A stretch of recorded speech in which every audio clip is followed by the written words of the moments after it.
माय माऊली नमस्कार. विविध कथासार ग्रंथमधून आज आपण श्री वाल्मिकी कृत संपूर्ण रामायण अभिवाचन करत आहोत. लाभ घ्या, लाभ द्या. चला तर सुरुवात करूया. बालकांड भाग 7.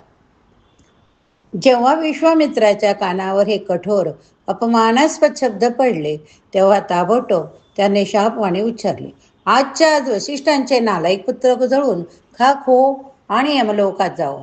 त्यानंतर 700 वेळा त्यांना चांडा जन्म मिळो. ते मूर्ख महादोय ऋषी निषाद बनत.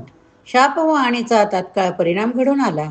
विश्वामित्राने सर्व आपल्या दिव्य दृष्टीने पाहिले. त्यांनी नंतर तेथे उपस्थित सर्व ब्राह्मणांना त्रिशंकूचा यज्ञ करण्याची विनंती केली. या विनंतीस केवळ शापवाणीच्या भीतीने त्यांनी होकार दिला. यज्ञ कर्मास सुरुवात केली. जेव्हा विश्वामित्राने सर्व देवी देवतांना यज्ञात उपस्थित होण्याचे आणि आपला आविर्भाग स्वीकारण्याचे आव्हान केले तेव्हा ते यज्ञापासून दूर राहिले. त्यामुळे विश्वामित्र अत्यंत क्रोधित झाले. त्यांनी त्रिशंकू समोर असे जाहीर केले की ते केवळ आपल्या शक्तीच्या बळावर त्यांची स्वर्गाप्रत उन्नती करतील. आणि खरंच विश्वामित्र अशी शपथ उच्चारतात तोच त्रिशंकू स्वतःच्या देहासह स्वर्गाच्या दिशेने अधांतरी उडू लागला. पुरेसे पुण्य न मिळविता आपले गुरु वशिष्ठ यांची अवज्ञा करून त्रिशंकू स्वर्गाकडे येत आहे हे पाहताच इंद्राने त्याला उलटे करून पृथ्वी तलाकडे त्याची गच्छंती घडवली. अशा तऱ्हेने खाली पडत असताना त्रिशंकूने सुटकेसाठी विश्वामित्रांचा धावा करण्यास सुरुवात केली. विश्वामित्राने त्रिशंकूचे फक्त पतनच थांबविले नाही तर त्यांनी नकली देवी देवतांसहित एक प्रतिसृष्टी त्रिशंकूला राहण्यासाठी निर्माण केली. तथापि अशी आश्चर्यजनक कामगिरी पाहून देवतागण अत्यंत क्रोधायमान झाले. विश्वामित्राकडे येऊन ते म्हणाले, त्रिशंकूला मदत करण्याचे आपले प्रयत्न थांबवा. स्वर्गात राहण्यासाठी आवश्यक असलेली पात्रता त्यांच्यात नाही. तथापि आपल्या वचनावर ठाम असलेले विश्वामित्र म्हणाले, त्रिशंकूचे शरीर न बदलता त्याला स्वर्गात पाठवण्याच्या माझ्या वचनापासून मी मागे हटणार नाही. म्हणून असा नियम करा की मी नव्याने निर्माण केलेला स्वर्ग सर्वांनी स्वीकारावा आणि विश्वाचे अस्तित्व असेपर्यंत तो टिकून राहावा. सरते शेवटी देवतांनी नमते घेतले. अशा तऱ्हेने अधोमुख अवस्थेत त्रिशंकू अवकाशात लोंबकळत राहिला. विश्वामित्राच्या कृपेमुळे सर्व ताऱ्यात प्रकर्षाने चमकणारा त्रिशंकू स्वर्गीय सुख भोगत आहे. त्यानंतर वशिष्ठासारखे ब्रह्मर्षी पद मिळवण्याचा निश्चय केलेले विश्वामित्र पुन्हा तपश्चर्या करू लागले. बराच काळ लोटल्यानंतर जेथे विश्वामित्राचे तपानुष्ठान चालले होते त्या पुष्कर सरोवरात स्नान करण्यासाठी मेनका नावाची सुंदर अप्सरा आली. तिला पाहून विश्वामित्राची कामेच्छा उफाळून आली. तिच्याशी समागम करण्याची इच्छा अनावर झाल्याने त्यांनी तिला आपल्या समवेत आश्रमात राहण्याची गळ घातली. मेनकेने आनंदाने यास होकार दिला. अशा तऱ्हेने इंद्रिय सुखाच्या आनंदात स्वतःला विसरून एकमेकात रत होऊन त्यांनी 10 वर्ष एकत्र घालवले. शेवटी विश्वामित्र भानावर आले. त्यांच्या मनात स्वतःबद्दल अतिशय तिटकारा निर्माण झाला. त्याने विचार केला, इंद्रिय सुख उपभोगाच्या तथाकथित आनंदात मग्न होऊन मी 10 वर्ष मूर्खासारखी वाया घालवली. आता माझ्या लक्षात येत आहे की माझ्या तपश्चर्येचे गठीत पुण्य चोरण्यासाठी देवतांनी मेनकेला येथे पाठविले असावे. उपभोगाचा दास होऊन मी तपश्चर्येकडे दुर्लक्ष केले. त्यामुळे मी आपल्या उच्च स्थानकावरून पतित झालो. भयभीत झालेल्या मेनकेला विश्वामित्राने घालवून दिले. यापुढे ब्रह्मचार्याचे कडकपणे पालन करण्याचा निश्चय करून ते हिमालयाच्या उत्तरेस निघून गेले. जेव्हा विश्वामित्राने पुन्हा तपश्चर्येला प्रारंभ केला तेव्हा देवतांची भीती अधिकाधिक वाढू लागली आणि ते विश्वामित्रांना महर्षी पद देऊन टाकावे अशी याचना करीत ब्रह्मदेवाकडे आले. ब्रह्मदेवाने यास मान्यता दिली. पण ते जेव्हा विश्वामित्रासमोर आले तेव्हा विश्वामित्रांनी त्यांना सांगितले की आपण ब्रह्मर्षी पदापेक्षा कमी असे कोणताही पद स्वीकारायला तयार नाही. त्यावेळी ब्रह्मदेवाने स्पष्ट केले की तुझे अजूनही तुझ्या इंद्रियांवर पूर्ण नियंत्रण नाही. म्हणून तुझे इप्सित साध्य करण्यासाठी तुला अधिक तपश्चर्या करावी लागेल. ब्रह्मदेव निघून गेल्यानंतर विश्वामित्राने आपले दोन्ही भाऊ जाऊन केवळ हवेवर निर्वाह करून 1000 वर्ष तपश्चर्या केली. त्यामुळे इंद्र इतर देवता भयभीत झाले. विश्वामित्रांना रोखण्यासाठी त्यांनी अजून एक योजना बनवली. इंद्राने रंभा नावाच्या मोहक अप्सरेला विश्वामित्रांना आकर्षित करून त्यांना त्यांच्या तपश्चर्येपासून विचलित करण्याची विनंती केली. भीतीने थरथरणारी रंभा आपल्याला विश्वामित्राच्या शापाची भीती वाटते असे सांगून नकार देऊ लागली. परंतु इंद्राने तिला आश्वासन दिले, हे प्रिये सुंदरी, घाबरू नकोस. तू निश्चितपणे यशस्वी होशील. कारण सध्या वसंत ऋतू चालू आणि मदनही तुझ्याबरोबर येईल. मी सुद्धा मधुर गान करणाऱ्या कोकिळेच्या रूपात तेथे येईन. तू काळजी करू नकोस. तुझे सौंदर्य अजय आहे. विश्वामित्र तुझ्या हातातले खेळणे बनतील. शेवटी रंभा कबूल झाली. त्यानंतर आपल्या श्रीसुलभ सौंदर्याचे प्रदर्शन करीत अतिशय रमणीय रीतीने ती विश्वामित्रासमोर प्रगट झाली. ती स्वखुशीने आलेली आहे या विचाराने प्रथमतः विश्वामित्र तिला पाहून आनंदले. तथापि क्षणभर विचार केल्यानंतर त्यांच्या लक्षात आले की तिचे आगमन हे केवळ त्यांना त्यांच्या तपश्चर्येपासून ढळवण्यासाठी केलेली युक्ती. क्रोधाने तळपळणारे विश्वामित्र गरजले, हे मूर्ख स्त्रिये, तुला माहीत आहे की मी माझ्या इंद्रियांवर नियंत्रण मिळवण्यासाठी तपश्चर्या करीत आहे, तरी मला बोलवण्याची हिंमत तू केलीस. याची शिक्षा म्हणून 10,000 वर्ष किंवा वशिष्ठ ऋषीने तुझी मुक्तता करेपर्यंत तुला दगडी पुतळा बनून राहावे लागेल. रंभा तात्काळ दगड बनली. इंद्र आणि मदनाने भयभीत होऊन तेथून पलायन केले. तथापि अप्सरेला शाप दिल्यानंतर विश्वामित्र पश्चाताप दग्न झाले. त्यांना कळून चुकले की अनियंत्रित क्रोधाचे आपण बळी ठरलो आहोत.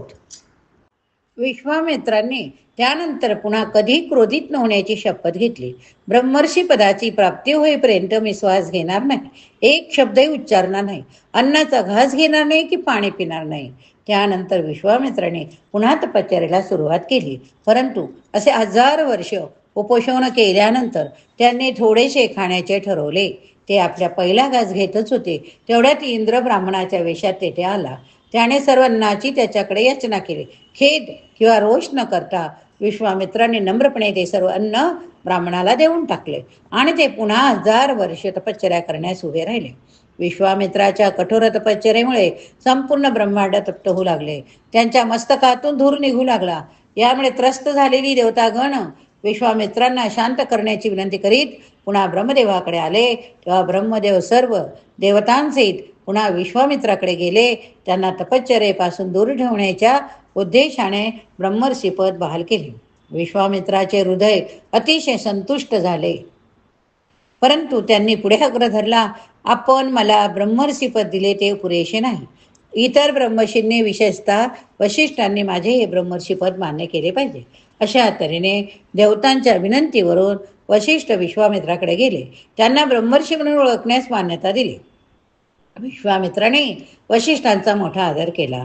त्या दोघांचे फार काळापासून चालू असलेले शत्रुत्व समाप्त झाले व ते दोघे एकमेकांचे स्नेही बनले. दुसरे दिवशी सकाळी महाराज जनक यांनी विश्वामित्र, राम, लक्ष्मण यांना पाचारण केले. त्यांचे आदरपूर्वक स्वागत केल्यानंतर ते म्हणाले, आपल्यासारख्या महान व्यक्ती काही गंभीर हेतूशिवाय येणार नाही याची मला जाणीव. तेव्हा कृपा करून मला सांगावे की आपली काय सेवा करू शकतो.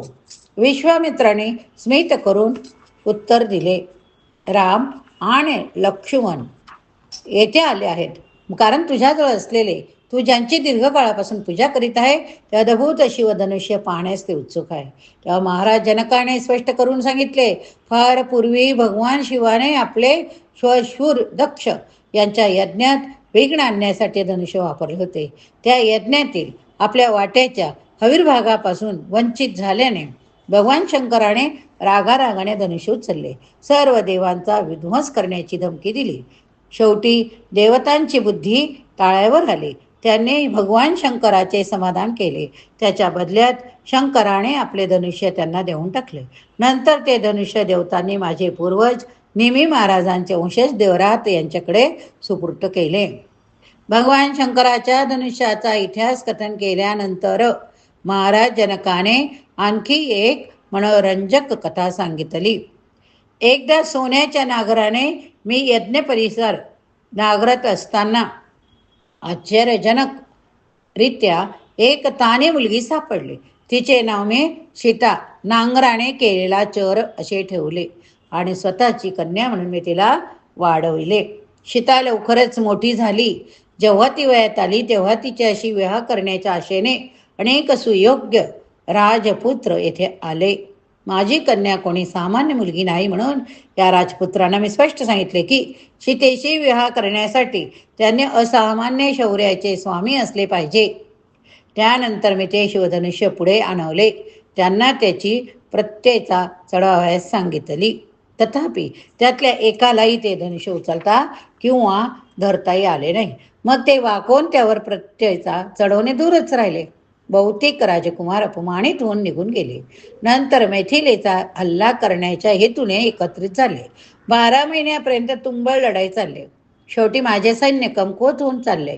मी देवताकडे मदतीची याचना केली. माझ्या विनंतीनुसार स्वर्गस्थानी दयाळू होऊन सैन्य पाठवले. त्या सैन्याला फक्त पाहूनच माझे शत्रू घाबरून पळून गेले. आता श्रीराम ते शिवधनुष्य पाहायला उत्सुक आहे. तेव्हा त्याच्या परीक्षणासाठी मी ते धनुष्य येथे आणवतो. जर श्रीरामी आश्चर्यजनक धनुष्यावर प्रत्येचा चढवू शकले तर मी आनंदाने त्यांना माझी मुलगी कन्या सीता देईन. लवकरच एका मोठ्या पेटीत ठेवलेले एक 8 चाकी गाडीवर चढवलेले ते प्रचंड धनुष्य 500 शक्तिशाली माणसांनी तेथे ओढून आणले. विश्वामित्राने ते दृश्य बघण्यासाठी जमलेल्या हजारो लोकांसमोर रामांना ती पेटी उघडायला सांगितली. जेव्हा श्रीराम अतिशय कौतुकाने त्या धनुष्याकडे पाहत होते, चला तुम्ही सुद्धा आपल्या नजरेसमोर दृश्य आणा बरे. तेव्हा महाराज जनकाने त्यांना सावधान केले. अगदी मोठमोठे देव, दानव, राक्षस, यक्ष, गंधर्व, नाग सुद्धा हे प्रचंड धनुष्य वाकवण्यात अपयशी ठरले. तर मग एक साधा मानव त्याच्यावर प्रत्येचा कसे चढू शकेल? तरी सुद्धा श्रीरामाने खेळकररित्या आपला डावा हात धनुष्याच्या मध्यभागी ठेवला. त्यानंतर प्रचंड जनसमूहाच्या साक्षीने त्यांनी ते धनुष्य सहजपणे पेटीतून वर उचलले. धनुष्य उंचावून त्याने क्षणभरातच त्यावर प्रत्येक चढवला आणि ते धनुष्य वाकवून एखाद्या हत्तीच्या बळाने उसाची कांडी मोडावी तसे ते मधोमध काडकन मोडले. तो कडाडणारा धनुष्य तुटण्याचा आवाज एखाद्या पर्वताच्या फुटण्यासारखा होता. तो आवाज ऐकून विश्वामित्र, जनक राजा, श्रीराम, लक्ष्मण सोडून बाकी सर्व जण जमिनीवर कलंडले. त्या मुदित झालेल्या महाराज जनकाने श्रीरामने सीतेच्या विवाहाचे आमंत्रण राजा दशरथांना देण्यासाठी अयोध्येस दूत पाठवण्याची विनंती विश्वामित्रांना केली. 3 दिवसानंतर जेव्हा दूत महाराज दशरथाच्या दरबारात पोहोचले तेव्हा त्यांनी श्रीरामाने धनुष्य कसे मोडले व स्वयंवरात सीतेचा हात कसा जिंकला या गौरवशाली घटनांचे वर्णन केले. हे सर्व ऐकल्यावर अत्यानंदाने महाराज दशरथ फुलून गेले. त्यानंतर वशिष्ठ मुनी वामदेवाशी चर्चा करून मिथिलेला जाण्यासाठी दुसऱ्या दिवशीचा मुहूर्त ठेवावा असे महाराज दशरथाने ठरवले. दुसऱ्या दिवशी सकाळी महाराज दशरथ आपल्या कुलगुरूंना अग्रस्थानी ठेवून आपले सैन्य प्रचंड संपत्ती घेऊन निघाले. 4 दिवसाच्या प्रवासानंतर ते मिथिलेच्या सीमेवर येऊन पोहोचले. त्यांचे आगमन पाहून राजा जनक त्यांना सामोरी गेले. त्यांनी त्यांचे भव्य स्वागत केले. त्यानंतर महाराज दशरथाने आपल्या पुत्रांची भेट घेतल्यानंतर असे ठरवले की दुसऱ्या दिवशी एका पवित्र मुहूर्तावर विवाहाचे प्राथमिक विधी सुरू करावेत. दुसऱ्या दिवशी सकाळी सर्वजण एकत्र जमले. विवाह समारंभ सुरू होण्यापूर्वी महाराज दशरथाने जनक राजांना विनंती केली की वशिष्ठ मुनींकडून त्यांनी आपल्या श्रेष्ठ वंशावळीचे वर्णन ऐकावे. या विनंतीनुसार महर्षी वशिष्ठाने रघुकुलाचा इतिहास कथन करण्यास सुरुवात केली. मरीची ही ब्रह्मदेवाची प्रत्यक्ष पुत्र असून मरीचीचे पुत्र कश्यप होते. कश्यपापासून विवस्वान या सूर्यलोकाच्या अधिष्ठानाचा जन्म झाला. विवस्वानाचे पुत्र कोण? मनु. अयोध्येचा पहिला राजा असणारे इक्ष्वाकू हे वैवस्वत मनुचे पुत्र. अनेक पिढ्यानंतर पुढे इक्ष्वाकू कुळात भरत महाराजांचा जन्म झाला. पुढे त्यांचा पुत्र असित याला हय तालजंग, शशबिंदू या घराण्यातील त्यांच्या शत्रूंनी जिंकले. पराभूत झाल्यामुळे अशिताने निवृत्त होऊन आपल्या दोन्ही पत्नींचं हिमालयात जायचे ठरवले. अशी त्याचा जेव्हा मृत्यू झाला तेव्हा त्यांची कालिंदी नावाची एक पत्नी गर्भवती होती. तिचा द्वेष वाटून दुसऱ्या विधवेने तिच्या गर्भातील मुलाला ठार मारण्यासाठी कालिंदीच्या अन्नात विष मिसळले. कालिंदीला जेव्हा विषाचा त्रास होऊ लागला, त्रास जाणवू लागला, तेव्हा तेथे दैवयोगाने महान अशा च्यवन ऋषींचे आगमन झाले. कोणते ऋषी? च्यवन ऋषी.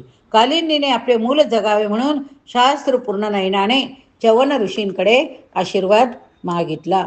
ऋषीवर्यांनी तिला आश्वासन दिले की उत्सर्जित विषासह एका मुलाचा जन्म होईल. अशा प्रकारच्या अभूतपूर्ण परिस्थितीमुळे कालिंदीच्या पुत्राचे नाव विषास जन्मलेला म्हणून सगर असे ठेवण्यात आले. या ठिकाणी हा भाग संपवूया. पुढील भागात पुढील कथा श्रवण करूया. ज्यावेळेस तुम्ही श्रवण कराल त्यावेळी डोळ्यासमोर दृश्य आणा, म्हणजेच नक्कीच आत्मिक सुख आपल्याला मिळेल. जर श्रवण केले तर श्रीराम लिहायला विसरू नका. श्रीराम जय राम जय जय राम, श्रीराम जय राम जय जय राम, श्रीराम जय राम जय जय राम, श्रीराम जय राम जय जय राम.